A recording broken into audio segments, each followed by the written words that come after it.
Parce qu'il est souvent difficile de développer sa créativité en s'ouvrant sur le monde, et en regardant ce qui existe, nous avons répertorié pour vous 500 idées de business, pour investir en Afrique. Mais avant de commencer, n'oubliez pas de vous abonner, et d'activer la cloche de notification pour ne pas manquer nos prochaines vidéos. Alors nous vous souhaitons une bonne écoute. Vous vous êtes certainement déjà retrouvé au travail, ou chez vous à vous dire que vous aimeriez bien ouvrir un business, et monter votre propre affaire. Malheureusement, ce n'est pas tout de le vouloir, il faut également avoir les idées. Ce livre a été créé dans un seul et unique but, vous permettre de sélectionner l'idée qui vous plaît le plus, ou de vous en inspirer, puis de concrétiser votre rêve. Plus besoin de chercher pendant des heures l'inspiration. Vous avez en main un regroupement de toutes les idées, des plus traditionnelles aux plus originales, qui pourraient bien vous permettre de devenir indépendant. Ce livre n'est pas simplement un regroupement d'idées, mais bel et bien de business qui ont été réalisés, soit en Afrique, soit à l'Occident. Que vous ayez la possibilité d'investir beaucoup d'argent, ou que vous ayez des moyens très limités, vous allez retrouver des business qui s'adaptent à toutes les bourses. Vous aurez même la possibilité de devenir indépendant sans investir de l'argent. Tout a été pensé pour que vous puissiez, à la fin de l'écoute de ce livre, vous lancer dans l'entrepreneuriat. Vous souhaitez développer une affaire en ligne, pas de souci, vous trouverez ce qu'il vous faut dans ce livre.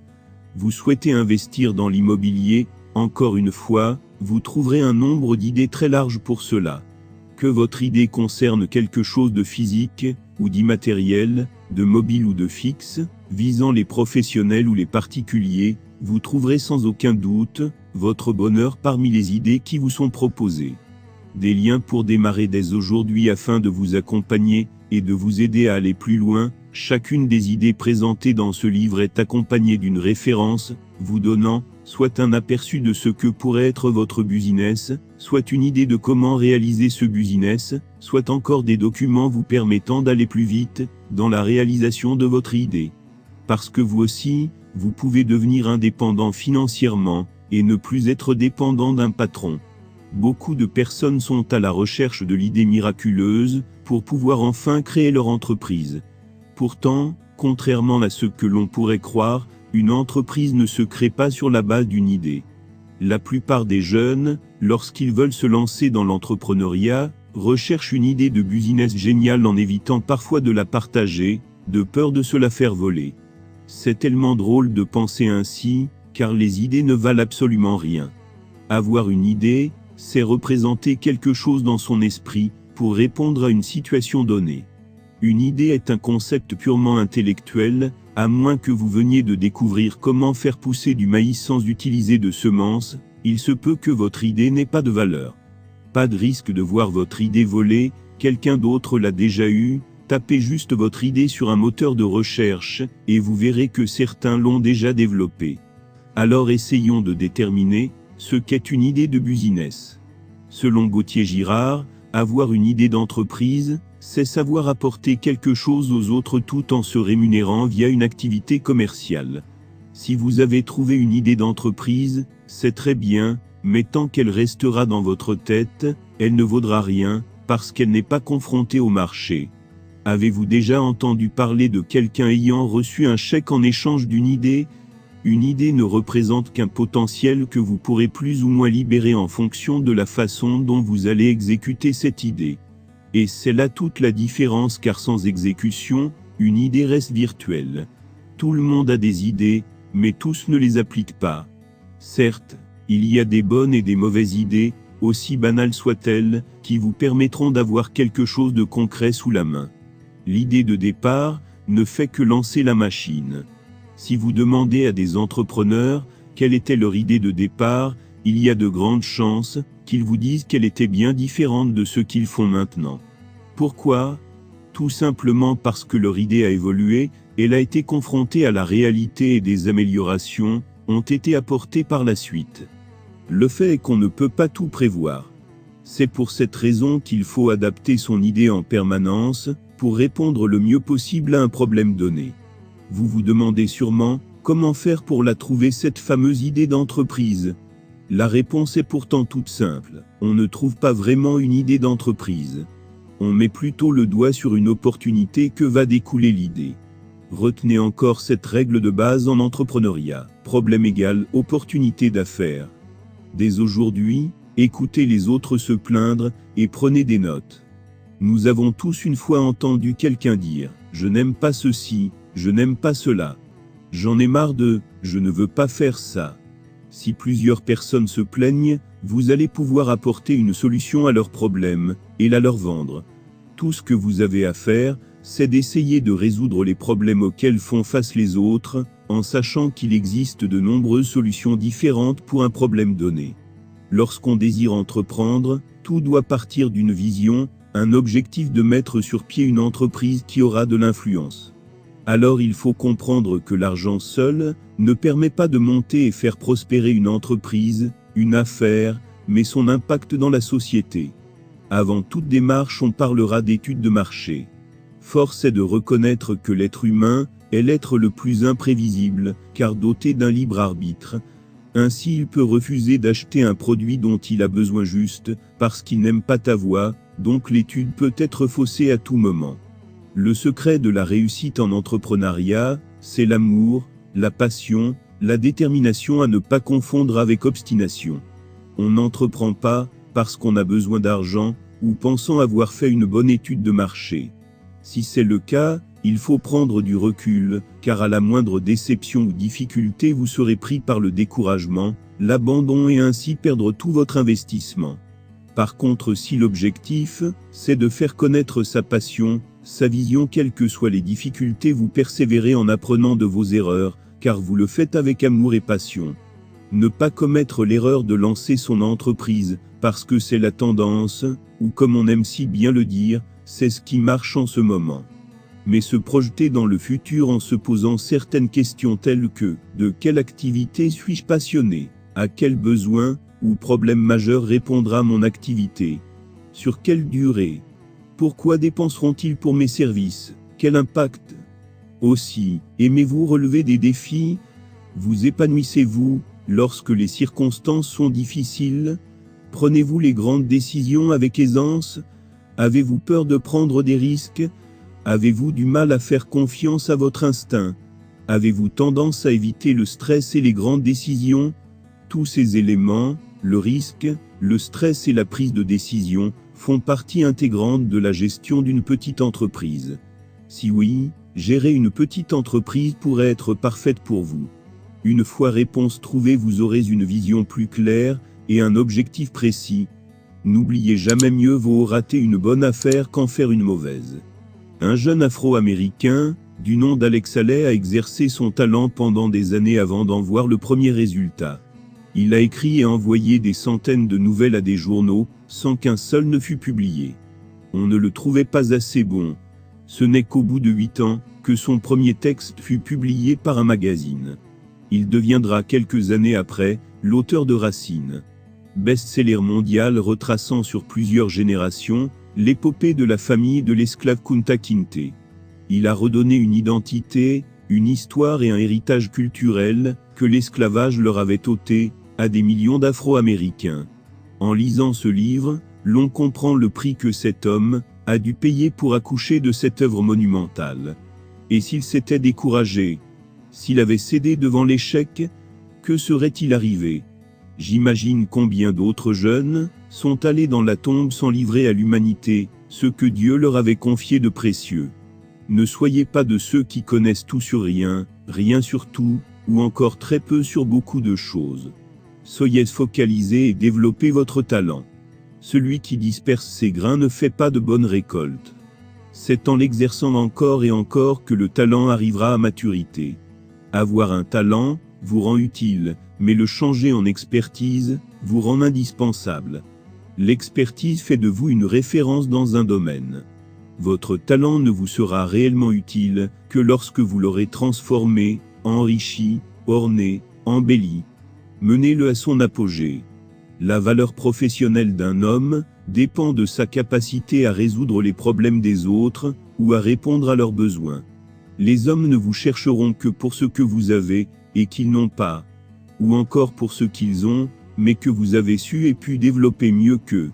Vous ne leur êtes d'aucune utilité, si vous ne pouvez leur offrir quelque chose qu'ils ne peuvent se procurer eux-mêmes. On a besoin d'un coiffeur, parce qu'on ne peut, ou ne veut se coiffer seul. On va chez le médecin, parce qu'on ne peut se soigner seul. Les hommes ne vous paieront que pour ce que vous savez faire mieux qu'eux.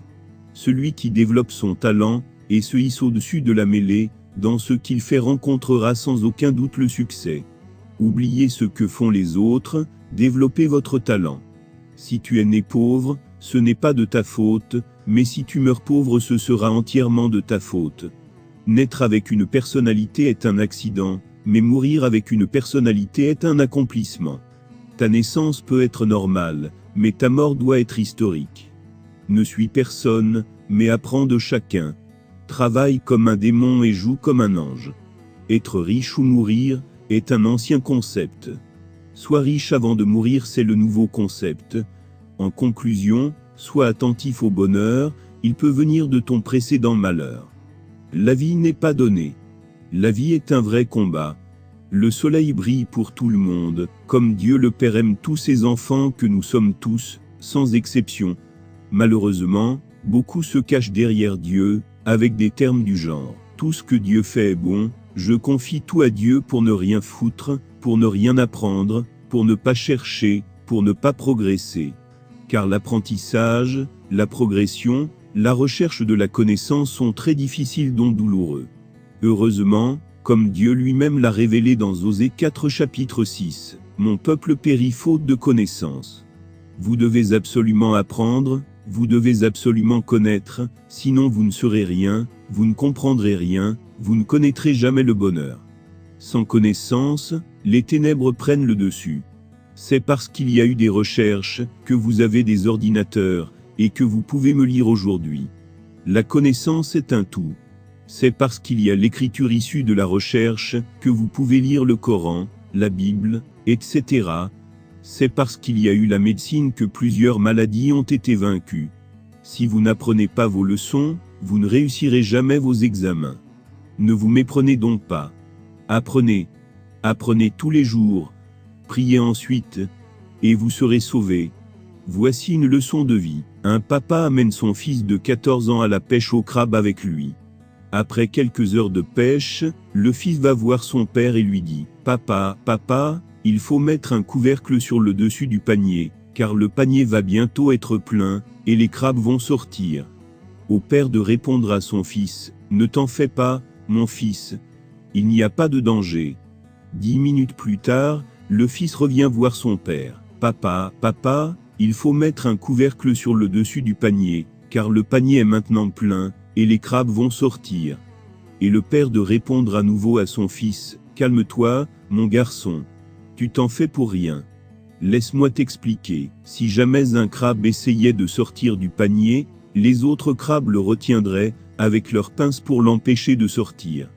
Il n'y a donc aucun danger. Et j'en profite pour t'apprendre une grande leçon de la vie. Plus tard dans la vie, tu voudras toi aussi sortir du panier.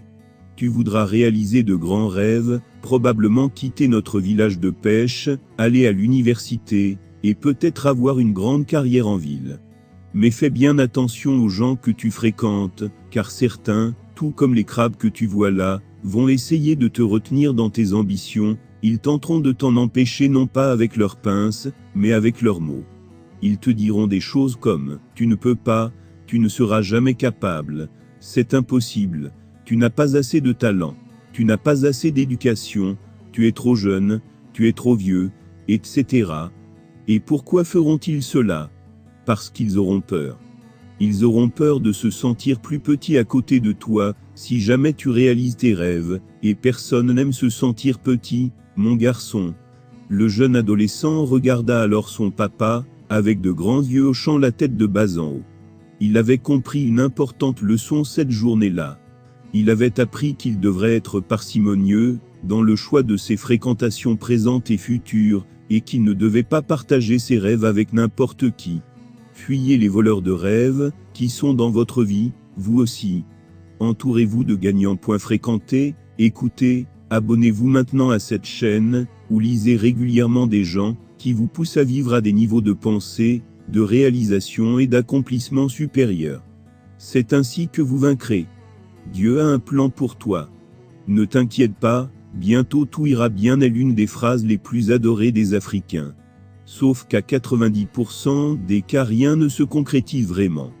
Mais ce qui est malgré tout très bizarre et même complètement absurde, c'est que des gens s'y accrochent, parfois jusque dans leur tombe sans pour autant obtenir de résultats probants. Je pense que les Africains devraient une bonne fois pour toutes cesser de se faire chatouiller, avec des phrases cousues de toutes pièces pour rire. Ce type de verbiage les met très en retard. Les Africains doivent comprendre qu'il faut travailler, apprendre, prier pour après pouvoir être dans les bonnes grâces de Dieu. Car Dieu déteste les fainéants. Ce n'est pas à 55 ans voire plus que vous allez vous accrocher à un bout de phrase censé vous permettre d'enfanter, ou d'avoir un boulot voire même un mari. Cessez donc de rêver. Ayez un esprit scientifique et pragmatique. C'est maintenant, ou jamais qu'il faut s'organiser. Ne soyez plus des tonneaux vides. Apprenez, cherchez la connaissance, car sans la connaissance, la pratique et la compréhension des choses, vos prières resteront vides et vaines. Suivez inlassablement votre chemin. Ne vous laissez surtout pas dérouter ou perturber par qui que ce soit, ou par quoi que ce soit. Marchez encore et encore. Quelle que soit votre maladie, vos problèmes, etc. Ne vous découragez jamais. Avancez vers vos objectifs. Gagnez du terrain mètre par mètre. À coup sûr vous ne pouvez pas ne pas y arriver un jour. La plupart des gens préfèrent les belles paroles, qui les flattent mais qui les font stagner que celles qui les conscientisent, et les aident à avancer. Ces gens-là ne devront pas compter sur moi, car la vérité engendre très souvent une petite douleur. Cette douleur deviendra très rapidement délicieuse, pour qui sait l'accepter, la mâcher, l'avaler et la digérer. La plupart des gens aiment l'amateurisme mental au détriment du professionnalisme psychique. Cet état de fait est beaucoup plus accentué chez les Africains. L'Africain aime trop relativiser ses défaites. Cela est une bonne chose, mais lorsque le nom du pays est en jeu, ça devient complètement inacceptable. On entend régulièrement des incongruités du genre. Ils étaient les plus forts, ils ont même dominé le match, mais malheureusement ils ont perdu. La prochaine fois, ils remporteront le match ou le championnat, etc., etc. Sauf que les prochaines fois se font attendre, et comme la vie est très courte, beaucoup n'auront pas l'occasion de vivre des moments uniques dans leur vie. Chers Africains, vous devez vous rendre à l'évidence, que lorsqu'on échoue à une chose donnée, c'est qu'on ne méritait pas vraiment cette chose. Il n'y a aucune demi-mesure là-dessus. J'ai toujours défendu, que pour entrer dans l'histoire c'est maintenant ou jamais, surtout lorsque le nom de son pays en dépend. Pour faire partie des plus grands, il faut être capable de se sublimer. L'Africain devrait apprendre à intégrer cette donne dans son schéma mental s'il souhaite un jour vivre dans une nation qui compte dans le monde. Rafael Nadal, qui est l'un de mes athlètes préférés, a remporté un match de tennis, le bras complètement brisé. Il n'a pas arrêté de jouer. À lui seul il a remporté 9 fois, le tournoi de Roland-Garros, laissant à toute la France qu'un seul tournoi engrangé grâce à un franco-camerounais du nom de Yannick Noah, qui lui aussi a appris très tôt à se sublimer. Didier Drogba, qui courait derrière le sacre ultime de toute une vie, n'a pas hésité un seul instant à prendre ses responsabilités face à l'histoire après une terrible chevauchée solitaire, permettant ainsi à Chelsea de remporter la Ligue des Champions pour la première fois. Roger Milla, qui fut de loin mon joueur africain préféré, a démontré à la face du monde qu'un Africain était capable de bouleverser par son génie toute une Coupe du Monde. Son nom est inscrit à jamais dans la conscience collective africaine. Si Mohamed Ali avait perdu le match contre Foreman en RDC, il ne serait jamais devenu une légende. Ne vous méprenez donc pas, chers Africains, la vie est loin d'être facile. C'est maintenant que tout se joue. Que voulez-vous faire de votre cher continent? C'est à cette terrible question que chacun de nous devrait se poser régulièrement. Soyez les plus grands, soyez les plus forts, soyez les gladiateurs de votre continent. Ne vous comparez à personne.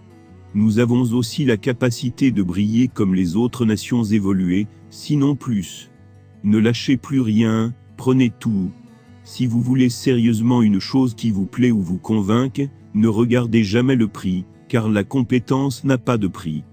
Cette compétence peut vous sauver ou changer votre vie pour toujours. C'est la raison pour laquelle, vous verrez par exemple des gens acheter un simple tableau à 50 milliards ou plus. Vous direz que cette personne est folle, qu'elle aurait dû acheter une centaine d'immeubles, avec son argent au lieu d'acheter un simple bout de bois peint. Ce que vous oubliez, c'est que la spiritualité qui se dégage de ce bout de bois, fera vibrer l'âme de l'acheteur, et lui procurera joie, paix, richesse, et sérénité toute sa vie durant. La spiritualité n'a pas de prix. Savez-vous qu'Albert Einstein était dépeint par ses enseignants, comme un mauvais élève très étourdi? Savez-vous qu'il éprouve jusque tard, dans son enfance des difficultés pour s'exprimer? Savez-vous également qu'à 16 ans, il décide d'intégrer l'école polytechnique fédérale de Zurich, à laquelle on peut accéder sans avoir de bac? Il rate cependant l'examen d'entrée. Il obtient plus tard de justesse son diplôme en 1900, avouant dans son autobiographie, incapable de suivre les cours et de les travailler de façon scolaire. Il approfondit néanmoins ses connaissances en autodidacte, il postule à de nombreux emplois sans être accepté, etc., etc. Malgré tout, il ne s'est pas résigné, il n'a pas joué les étudiants ou les chômeurs, comme le font de nombreux Africains. Il a continué à se former en autodidacte, et est devenu le plus grand scientifique de tous les temps. Tout cela pour vous répéter que si vous avez un idéal qui exige beaucoup d'énergie psychique et de travail, qui engage un grand intérêt, et qui est un défi pour vous, vous survivrez et vous vaincrez. N'abandonnez jamais. Lancez-vous constamment des défis, relevez-les régulièrement, et vous deviendrez le meilleur dans votre domaine. Ne soyez pas le spectateur de votre propre vie. Ne restez pas dans la salle d'attente de votre destin.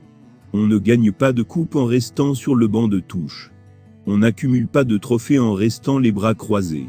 Faites le choix aujourd'hui d'affronter votre peur, de devenir vous, le vrai vous.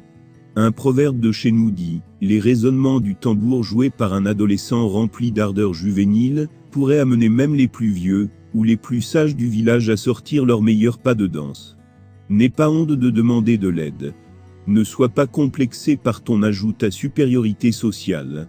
Va demander de l'aide à celui qui possède des qualités que tu n'as pas. Ne méprise pas celui-ci à maîtriser un concept que tu ne maîtrises pas même s'il est plus jeune. Sachez qu'il ne faut jamais attendre l'occasion parfaite.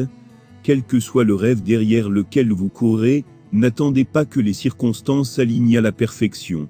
Si vous attendez le moment parfait, la situation parfaite, le montant parfait, les conditions parfaites, pour commencer votre projet, vous avez déjà échoué. N'attendez pas un financement conséquent, si celui-ci se fait attendre pour commencer le commerce. Vous risquez d'attendre trop longtemps, et de manquer un créneau intéressant. Et lorsque finalement ce financement viendra, si toutefois il vient, quelqu'un d'autre se sera engouffré dans l'ouverture. Il aura déjà pris votre place. Le présent est une des plus grandes richesses que nous ayons. Faites qu'il soit votre investissement. Ne gaspillez pas votre présent en comptant sur un futur hypothétique. Peut-être que vous n'aurez pas de meilleure occasion qu'aujourd'hui.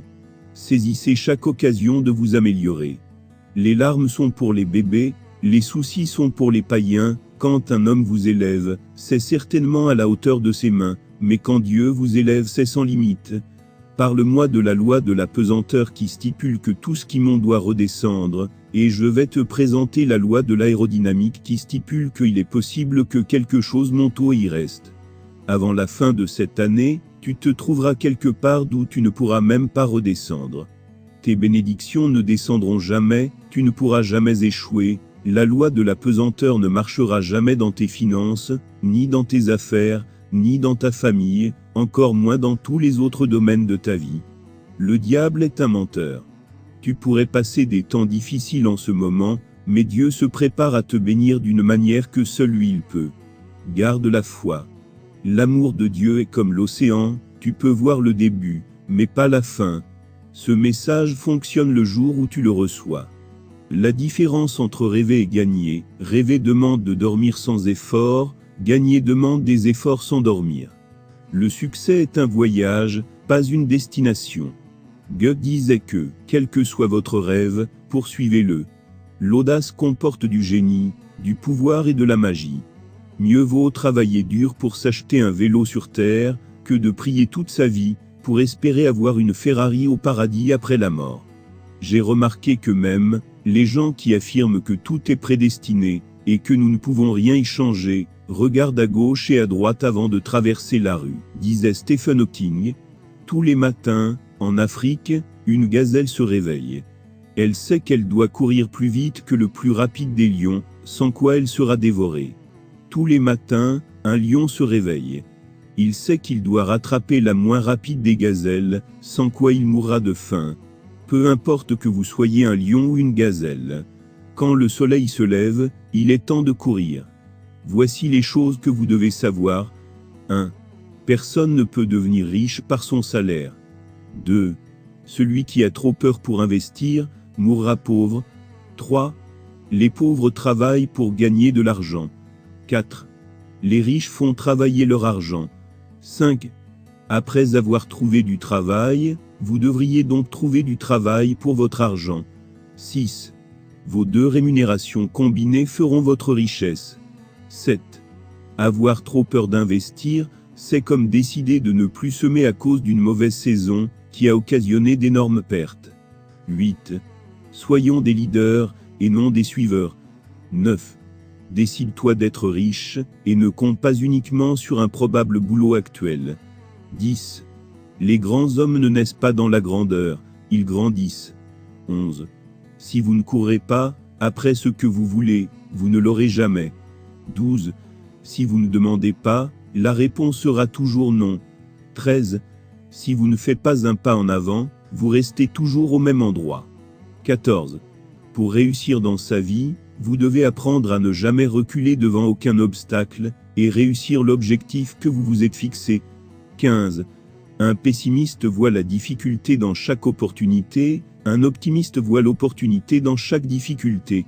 16. Vous devez rester motivé, croire en vous, en vos projets, vous dépasser, et vous positiver. 17. La vie est parsemée de difficultés, que chacun doit apprendre à surmonter avec détermination. 18. Et n'oubliez jamais que le plus grand échec est de n'avoir jamais essayé. Voici un témoignage d'un jeune entrepreneur ivoirien du nom de Serif Tal. Je ne comprends pas les jeunes de Côte d'Ivoire. Parce qu'ils ont des diplômes donc forcément, ils doivent bosser dans un bureau, et perdre des années à chômer, rien que pour déposer des CV dans les boîtes. Je prends l'exemple sur moi. J'ai un bac plus 5 en génie pétrole et gaz depuis 2014. Au début je cherchais du boulot.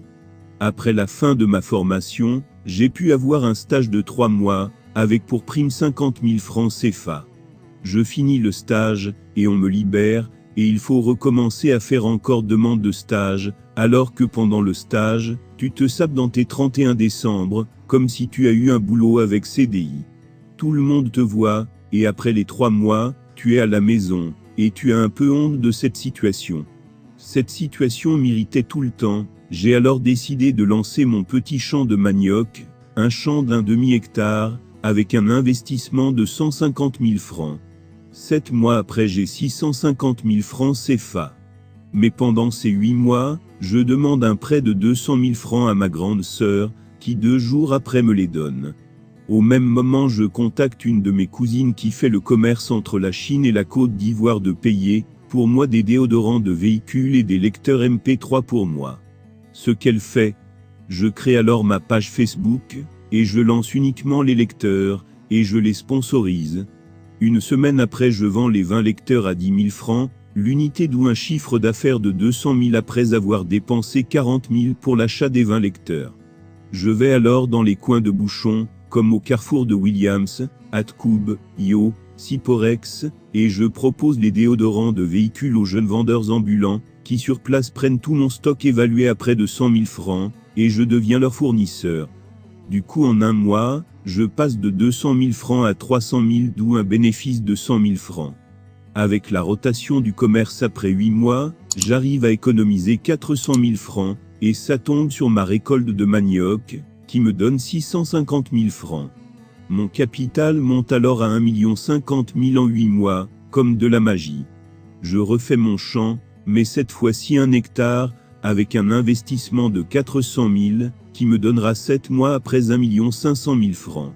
Mais sans oublier que pendant ce temps-là, je dois satisfaire mes clients de déodorants et de lecteurs MP3, avec mon capital restant qui est de 650 000 francs. Avec 200 000 francs, j'ai pu faire 300 000, avec les 650 000, je monte à 900 000 francs. Faites l'analogie, et vous verrez ce que ça rapporte. Voici comment on peut devenir un futur Dangote. Voici un peu le résumé de ma vie. Juste dire aux diplômés sans emploi de ne pas baisser les bras. Je vais pas vous étaler ce que je gagne aujourd'hui, mais c'est mieux que celui qui gagne 300 000 francs CFA par mois étant dans son bureau. Mieux encore, tu as ton temps et ton rythme de faire ce que tu veux. Comment trouver des partenaires financiers? De nos jours, pour les créateurs ou repreneurs d'entreprises, il n'est pas évident de trouver un partenaire financier pour compléter son apport personnel. Quels sont les partenaires financiers existants pour vous soutenir dans votre projet? Et comment les trouver? Sélection, rigueur et méfiance sont de mise. Il faut savoir que la méfiance est une constante immuable en business, surtout quand des transactions financières sont concernées. Il est donc impératif de faire un bon choix en termes de partenariat financier, si vous avez le choix, pour espérer entamer le processus sur de bonnes bases. Il ne faut pas faire l'erreur d'engager directement un partenariat. En effet, il est avant tout nécessaire d'étudier votre projet de création d'entreprise et d'identifier de façon précise ses principaux besoins. Dans ce contexte, le chef d'entreprise a l'embarras du choix. Effectivement, il existe plusieurs possibilités pour trouver des partenaires financiers. Les partenaires financiers existants. 1. Partenaire financier privé. Le capital risque est une prise de participation dans l'entreprise de manière minoritaire durant une durée déterminée par un organisme spécialisé. Ce partenaire financier fait une véritable sélection, se rémunérant sur la plus-value de la revente des titres. Cela peut être aussi un investissement pur, avec l'ouverture du capital à un investisseur privé, ou encore au business angel. Un business angel est une personne physique qui souhaite placer de l'argent dans une entreprise innovante à fort potentiel. Il ne faut pas se précipiter pour prendre une décision. Il est important de prendre son temps pour analyser les différentes offres afin d'opter pour le type de partenariat le plus adéquat en matière d'assurance et de réussite. Par ailleurs, il ne faut pas oublier de prévoir les conditions d'utilisation des ressources avant de passer l'accord de partenariat. La répartition des profils réalisés se fera suite à un commun accord issu d'une décision bien réfléchie. Pour assurer une bonne visibilité, il convient de préciser le statut du partenaire financier et de déterminer sa responsabilité au sein de l'entreprise. Après concertation et accord, la rédaction d'un contrat s'impose. Il sera primordial d'étudier toutes les clauses pour garantir les droits de chaque partie. L'idéal serait de demander l'aide d'un avocat. L'État incite les particuliers, avec des réductions d'impôts à la souscription en numéraire au capital d'une entreprise. 2. Les établissements bancaires. Le recours à un prêt bancaire est la solution la plus régulièrement utilisée. Les banques financent de manière générale 70% du montant acheté des investissements physiques et du besoin en fonds de roulement. Les banques demandent aux porteurs de projets de nombreuses garanties personnelles ou garanties financières. Pour se voir accepter un prêt bancaire, il est primordial d'avoir un business plan, avec un prévisionnel bien travaillé pour prouver la viabilité de votre projet. 3. Les prêts donneurs et aides. Il existe de nombreuses aides pour les créateurs et repreneurs d'entreprises. Mais ces aides et subventions ne pourront pas, la plupart du temps, couvrir vos investissements de départ. Par contre, les prêts donneurs, prêts à taux zéro, sont là pour compléter votre apport personnel et votre prêt bancaire pour démarrer votre projet. Ce prêt est fait en votre nom propre. Pour l'obtenir, un dossier assez complexe doit être complété et il faut passer devant un comité de sélection. L'obtention d'un prêt donneur permet de crédibiliser le projet et a un effet levier auprès des banques. 4. Le crédit bail ou leasing. C'est une alternative à l'investissement important de départ pour un bien professionnel, mobilier ou immobilier. Le crédit bail est une location, avec possibilité de devenir propriétaire du bien à la fin du contrat. Le prix de rachat est fixé à l'avance lors de l'établissement du contrat, et prenant en compte les loyers versés.